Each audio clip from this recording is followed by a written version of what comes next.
welcome to this live of Nuggets of Wisdom, a live series that we're having with different actors of the transition movement.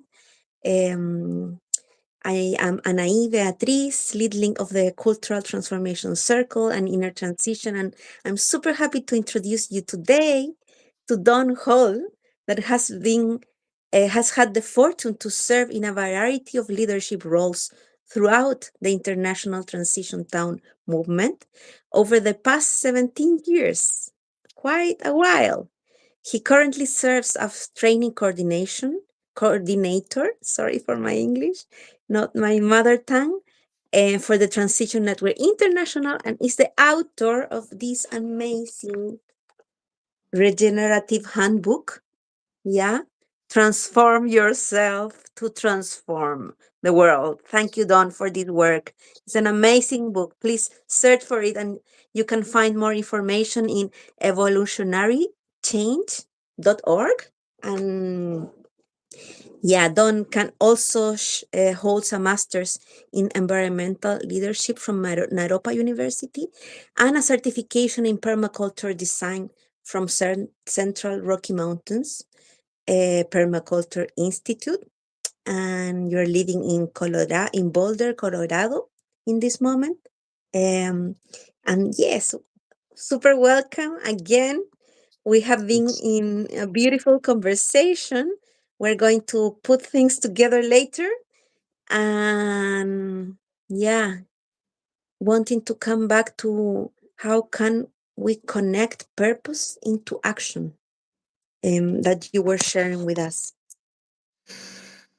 Yeah, so I have worked a bit with a tool, Japanese concept called Ikigai, which translates to a reason for being. Some people watching this might be familiar. Um, if not, lots of great information on the internet about this. Basically, four overlapping circles. Um, and those circles hold four different questions. So, starting out with the question that is primary of what do you love? You know, what is your real sense of passion in relationship to this great transition towards a more just and regenerative world. But then going on from there, after we've taken some real time with that, maybe done some meditation, some yoga, some walking in the woods to kind of clear our mind, our whole system, to really listen to what bubbles up from the depths. Then we can look at the three other aspects of Ikigai. What are we good at? Um, that's important, and often what we love is what we're good at, but not always. Um, so, what do you love? What are you good at? Then, what does the world need? That's where we ask that question, not first, but it's still in there. And then what can we be paid for, or what can we be supported in offering? But I do think that it's important that we are able to um, connect with our purpose, to bring it out into the world, and to work with it over time. That we're not just jumping around from one thing to another, that we're really going deeply into our purpose, rather than kind of scattering ourselves around trying to do everything. Um, Mhm. so Mhm. and I think there's a lot of kind of experimentation that needs to go on, some trial and error of, trying out different roles and trying out different organizations. different kinds of work. We learn a lot from that. And that can kind of help us refine our explorations. Um, but yeah, I think starting with from inside and then asking these other questions of the practicalities of applying purpose. Um, Mhm. that's how we Mhm. can lead out into action. Yeah. Ikigai is a very, very good practical way for us to connect with purpose, and we invite you to search for that. And it feels so coherent, like what I love, for what I'm good, what the world needs, and for what I can be paid. That is also part of how livelihood can be connected with my purpose. Mhm. That is a privilege to be able to work in something that is connected with our life force and our purpose. So, and when people are doing that, you mentioned a quote of Joseph Campbell a few minutes ago of like when you are really doing what you like and what you came for, your purpose of life, you shine, and this energy can be sensed by the others. And yeah, I remember one of my experiences in a Buddhist group of a circle of leaders that all of them were shining because they were connected with themselves and with the purpose in life.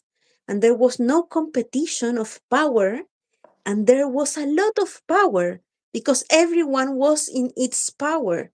And this was so like mind blowing to me, like to see like a circle of leaders shining, everyone not being like afraid of the power of the light of the other. And yeah, this is kind of my dream, like how can we circles of leaders, all shining together, each one in what is good at and what it loves, and we can Mhm. all serve the world together. Like, if we could find that space, that my ego is not triggered because the other is good in something or is shining more than me in some moment, and I encourage others to shine. Um, Feels like a dream. Mhm.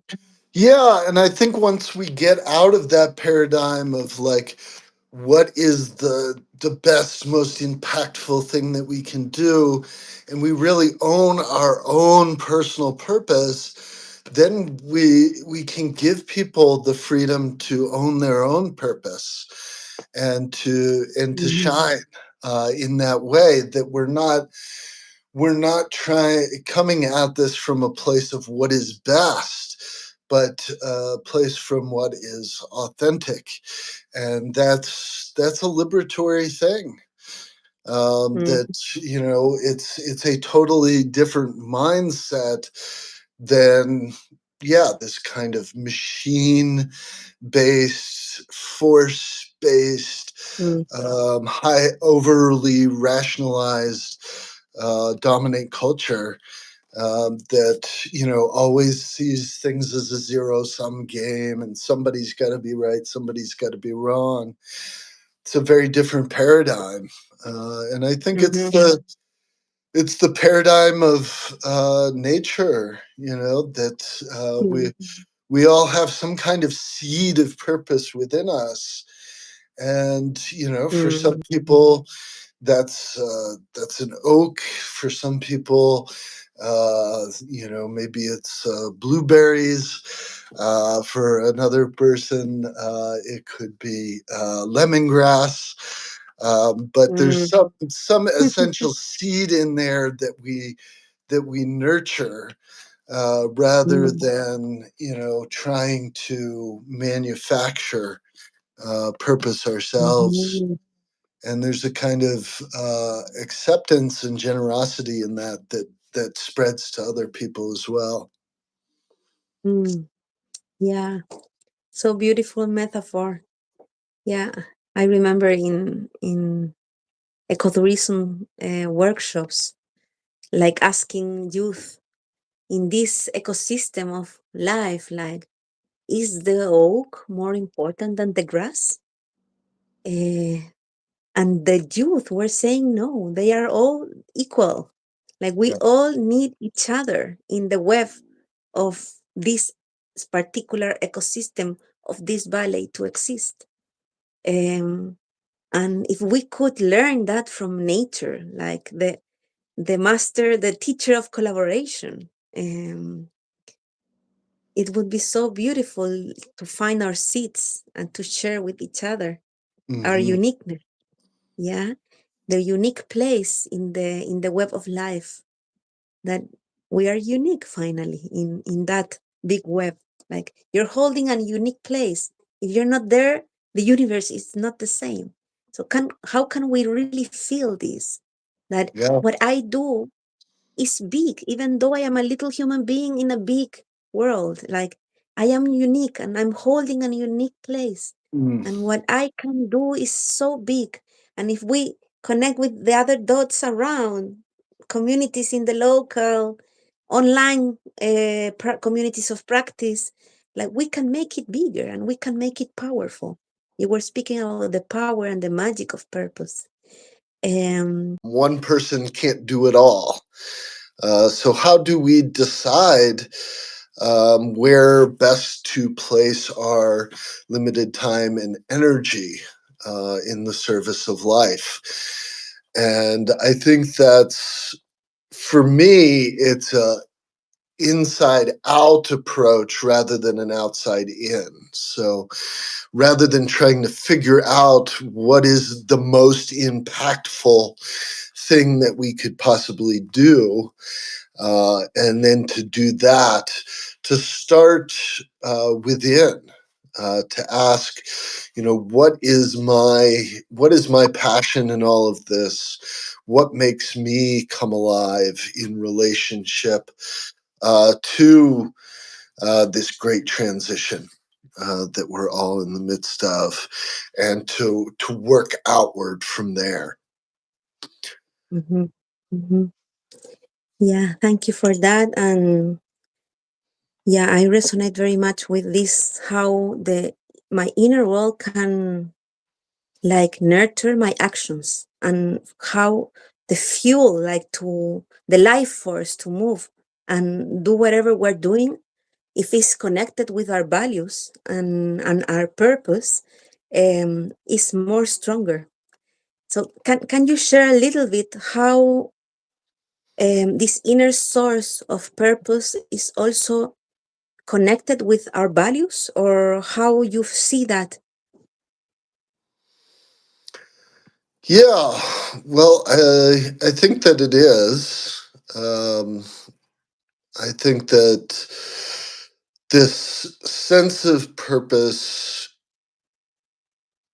kind of emerges from the core of everything that we are, everything that has shaped us, what we love, what we value, um, what we uh, want to protect.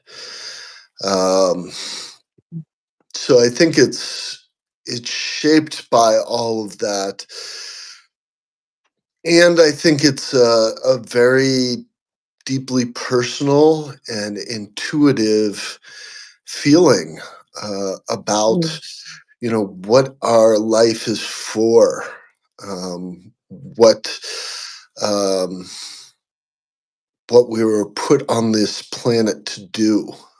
There's a kind of sense of kind of cosmic mm, alignment.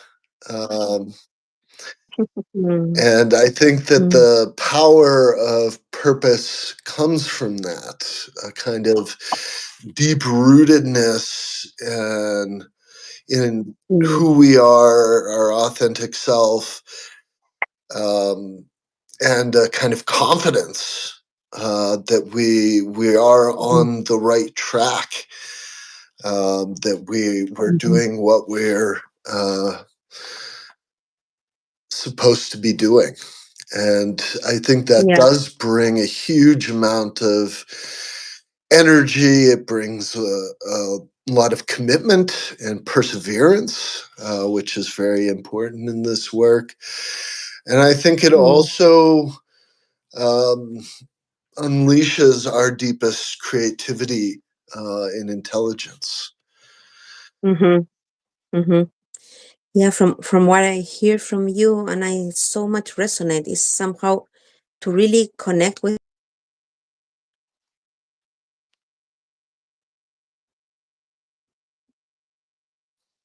whom I am and why I am here and what I serve or what I'm willing to serve. Um, so yeah, like the importance of having a way of living and a culture that invite us to look in, to ask myself what moves me, what is important for me. I am like acting out of conditioning of a social imposure, like of what I need to do and whom I need to be recognized by an external world. Or I am able to also, not only, but also connect with myself and ask what is important for me, what brings me energy, what um, I want to give my life force, my time, my work. So it's beautiful how you put this together. And like, I would like to ask you, like, why purpose matters? Like, why for others, for example, it's important that I connect mine, for you that I connect mine, and how our purpose can somehow connect with each other. Mhm. Um, Yeah, I think purpose matters for a number of reasons, but I think, yeah, particularly in these times where we're needing to make shifts in so many different areas of society to make this mm, grand transition from um, the industrial growth society and the paradigm of the machine, that what only what can be counted counts, of us and them, of good and bad, um, all these dualities, to a more holistic, uh, interconnected, regenerative paradigm. Um, yeah, I think it could be a confusing time for people. I mean, mm, I think the dominant culture has really drilled into a lot of us that,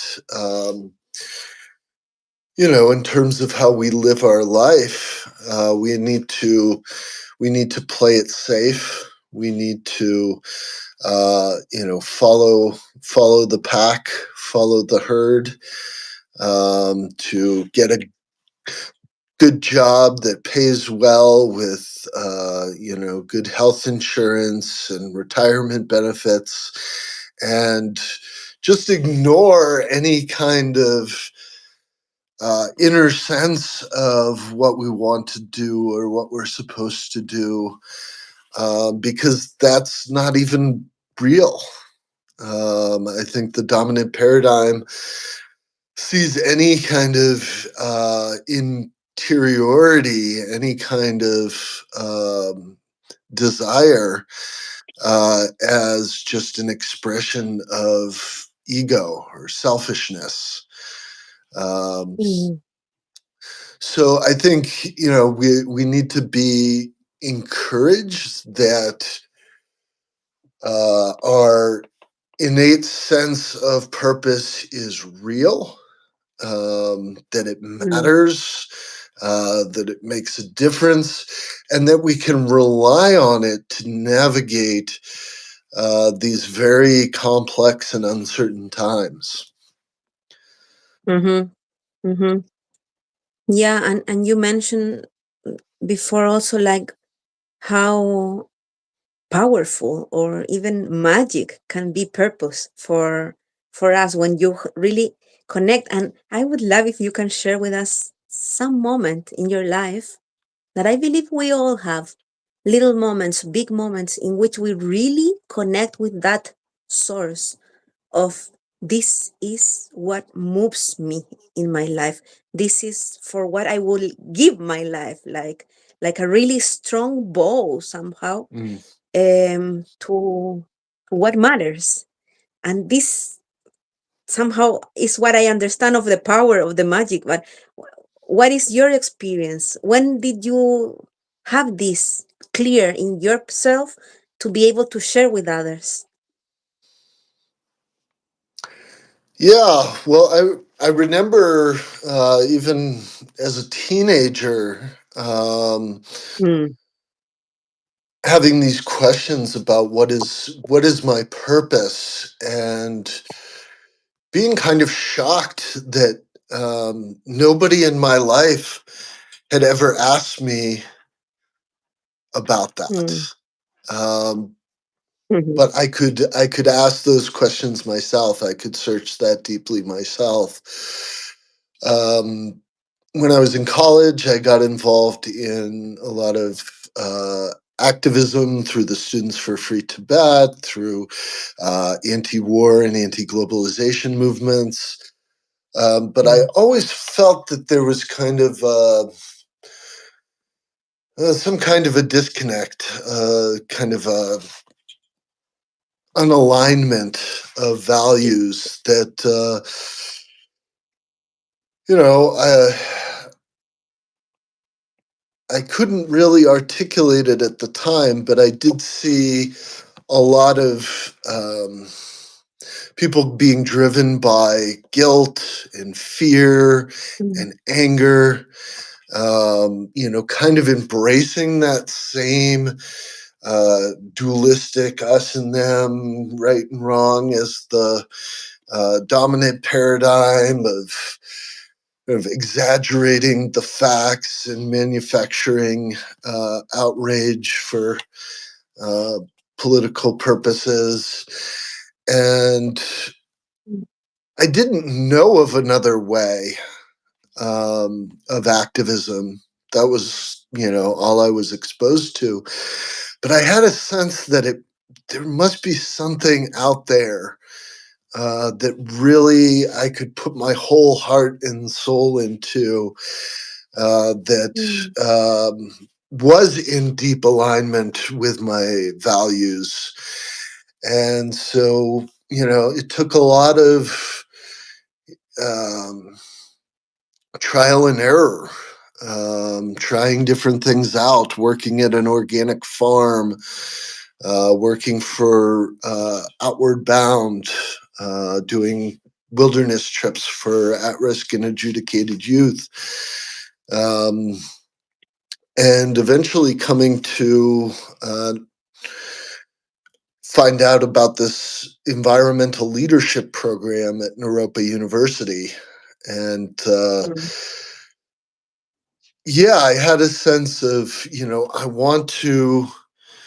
I want to make change making, sustainability, climate justice my life. But I don't really mm, know where I fit in this whole big mm, ecosystem. And I took kind of a leap of faith in going back to school and moving halfway across the country. But I just had a sense that these people knew what I was looking for, that there was some integration of the inner and outer transformation. And I was right. While I was here, I kind of stumbled across the permaculture movement and then the transition towns movement as it was just getting started here in the US. And yeah, just immediately fell in love with the transition towns approach and have been doing that in one way or another ever since. And I think there's, yeah, been many times over the years where I wasn't exactly sure what I was looking for, what the kind of next iteration or evolution of my purpose would be. Um, but after, um, exploring in that space of not knowing, a door opened that I Mm-hmm. didn't know was there before. And it led me on to a kind of deeper and deeper connection and alignment with purpose. Um, so, yeah, I think it is a very kind of magical thing. Let's see if I can find the quote here quickly. That there's a great quote from Joseph Campbell, the Mm-hmm. mythologist, that says, if you do follow your bliss, you put yourself on a kind of track that has been there all the while, waiting for you. And the life you ought to be living is the one you're living. Somehow you can see it and you begin to deal with people who are in the field of your bliss and they open doors to you. I say, follow your bliss and don't be afraid, and doors will open where you did not know they were going to be. Mm-hmm. Yeah. Uh-huh. So beautiful. Thanks for sharing. And you touched so important points in this last sharing. One is like teenager moments. Like when Mm, we are teenager, we question so many things. And yeah, I don't know your age. I'm getting 50 soon, and I have really seen a big shift in the world in 50 years. We are similar ages, so I remember like being born, and all what I received from family, school, media was like, this is the way of being, and essentially is capitalistic life, like power over system. Um, no one teach much about connection and looking inside, or search for your purpose, or ask yourself why do you exist. Um, and then you touch something on pain. When we see pain in others, we are moved, like something makes us stop. And that is like a human quality, like being seeing suffering in ourselves and in others, is we stop. This is just not right. Like I cannot keep walking without doing or saying something. um, and and it's beautiful how different things sometimes is also uh, a sickness, illness, in the family, or us, that makes us wake up. There are different mm, moments in the life of human beings that make us wake up. And I believe this is the, or reborn. Like in my life, it was like 16 years old, a new boyfriend, family that opened me the world. And I mm, was reborn with another mm. narrative, and I saw things that I never saw before. And in that moment started somehow. And yeah, it feels so important, the work with youth in that sense, in a world that is a bit lost, how to support them to find a track that is Yeah. healthy. Um, and in that, like, how can you share, how can we discover purpose, like this powerful energy that connect us with the source, and that can serve outside so much also. So what can we do to discover it? Yeah, I think one thing that you just touched on was, certain people can act as kind of a gateway to recognizing our purpose. They can show us that it is Mm, possible to live outside of the mainstream, to follow our purpose, and to live courageously and follow that and inspire others. I had Mhm. one such mentor when I was um, about 16, 17 years old. And it wasn't that my purpose was his purpose or his purpose was my purpose, but he showed me that it was possible.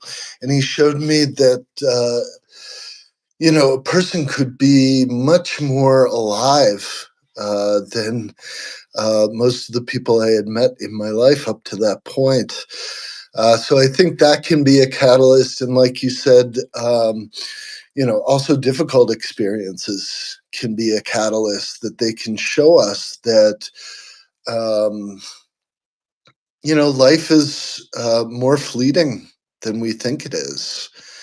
Mm. Um, that there's no real security anywhere.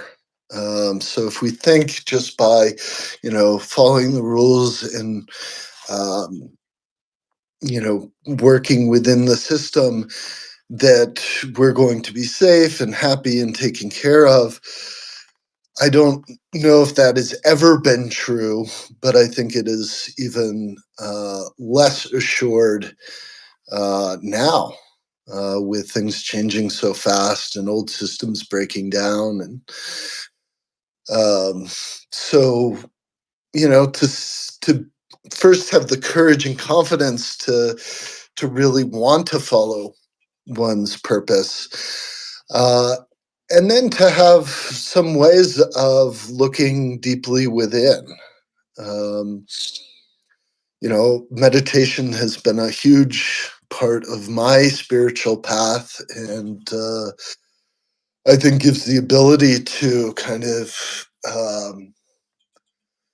let go of all our ideas about, what should and shouldn't be, um, who we are and who we aren't, so that we can look um, below the surface of our lives, and hear that, um, still small voice within that uh, tells us the truth. That is Mm. our kind of internal guidance system. Mm.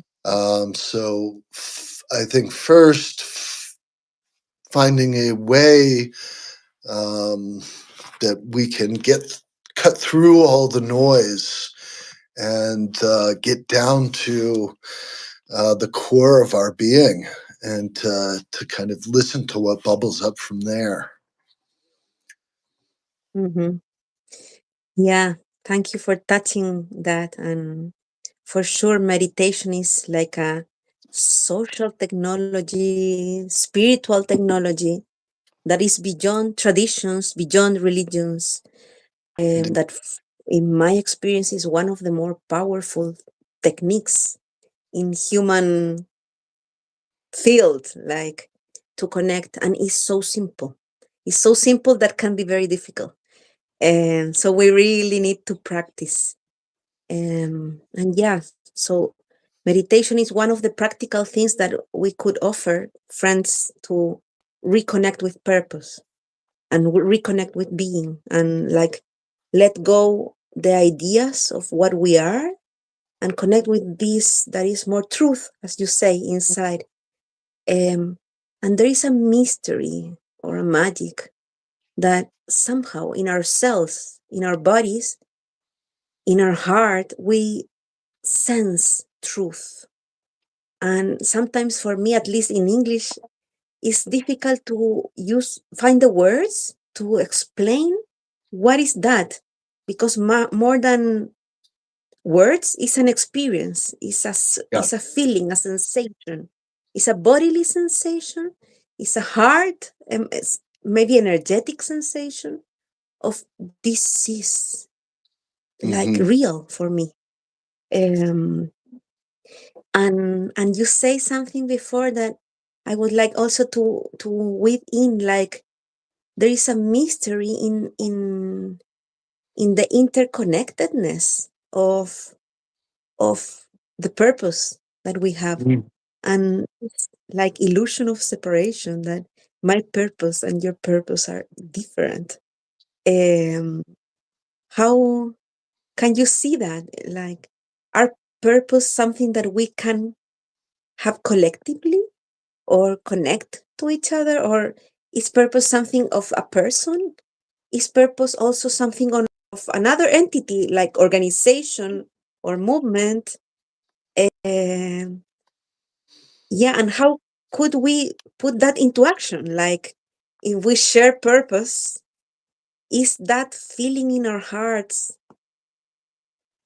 part of a web of life that touch something that is human, collectively human, and move us like a tribe, or a manada in Spanish is, um, the wolves move in manadas. Like, can maybe a community of human being resonating with the purpose have like a power and a magic in itself? I think so. Yeah. I think, like, many other things, this is very kind of fractal. That Mm. there is this kind of sense of individual purpose, but there can be sense of purpose on a group level, on a community level, and I think even on a potentially on a worldwide level. Holacracy, which is kind of an alternative governance model, kind of in the agile um, area, um, talks about the evolutionary purpose of the group, and being guided by that. And that it's less a process of just taking the kind of average of everybody's individual purpose, but really seeking something deeper that kind of transcends the individuals Mhm. in the group. I think that's a very, very interesting um, concept to explore. It always, yeah, I think at every level it begins with looking within and not manipulating or being attached to what comes up, being curious about what comes up, finding some way to, yeah, get beneath the noise, and then to, ask the question about, what really makes us come alive. Um, One of my other favorite quotes about this comes from a guy named Howard Thurman. And he says, don't ask what the world needs, ask what makes you come alive and go do it. Because what the world Mm. needs is more people who have come alive. And when I first heard that quote, I felt, like you said, Mm. we recognize truth. I resonated very deeply with that. I had no idea who said it. I thought it, probably some kind of, new agey person or something. Well, it turns out that Howard Thurman was actually a Christian minister and a mentor to many of the top leaders in the U.S. civil rights movement, including Dr. Martin Luther King Jr. So this is not, your kind of like woo woo wishful thinking. This is somebody who is involved in a very serious effort. Um, and still had this belief that it's about connecting with what makes us come alive, and that's actually where we can be of greatest benefit to our communities and to the world. And coming a little bit to the end, you were sharing also something about a practice that was shared by Joanna Macy, our beloved teacher and elder, about goals and resources. Can you share a little bit on that? Yeah, so this is one of my favorite activities from the work that reconnects. I often um, lead participants through it at the end of a training because it's very helpful for developing an action plan. And I think it fits very nicely with the Ikigai tool, with the Ikigai exercise that we're going through this. What do I love? What am I good at? What does the world need? What could I be paid for? And seeing what's at the center of that, those overlapping circles. And then we could take that, our Ikigai, our reason for being, and place that at the beginning of this exercise from Joanna Macy that starts with the question of, if you could do anything, what would you be doing right now for the healing of our world? So that can flow right from our Ikigai work into this goals and resources exercise. But then it goes deeper from there and kind of more towards the practicalities. What resources do you have, inner and outer, that will help you to do this? What resources, inner and outer, will you need to acquire? What obstacles might you encounter? How might you overcome those obstacles? Um, and what is something that you can pledge to do, that you are inspired to do in the next few weeks, next couple of months, sometime that's close enough that you're not going to forget about it and just kind of lose this thread, but enough time that you can find time to take a step. And what is that kind of first step along the path towards that? Because like you said, it's a great privilege to be able to live in alignment and do work in alignment with one's purpose, to make that one's livelihood. Um, I would wish that for everyone in the world. Unfortunately, that's not our current reality. But no matter where we are, even if we feel kind of constrained by our life circumstances, Mm, constrained by poverty, constrained by our family circumstances, etc., that we can at least own our sense of purpose and think about how we can mhm, take steps towards that. We might not be able to get mhm, all the way there immediately, but taking steps in that direction, I think, mhm, can open up, can start to create the conditions where that can be expressed more fully. mhm. Well, resonating very much with these last words you're sharing. Can you please repeat the first question of Joanna Macy? What would you do if you could do anything to support the healing of our world?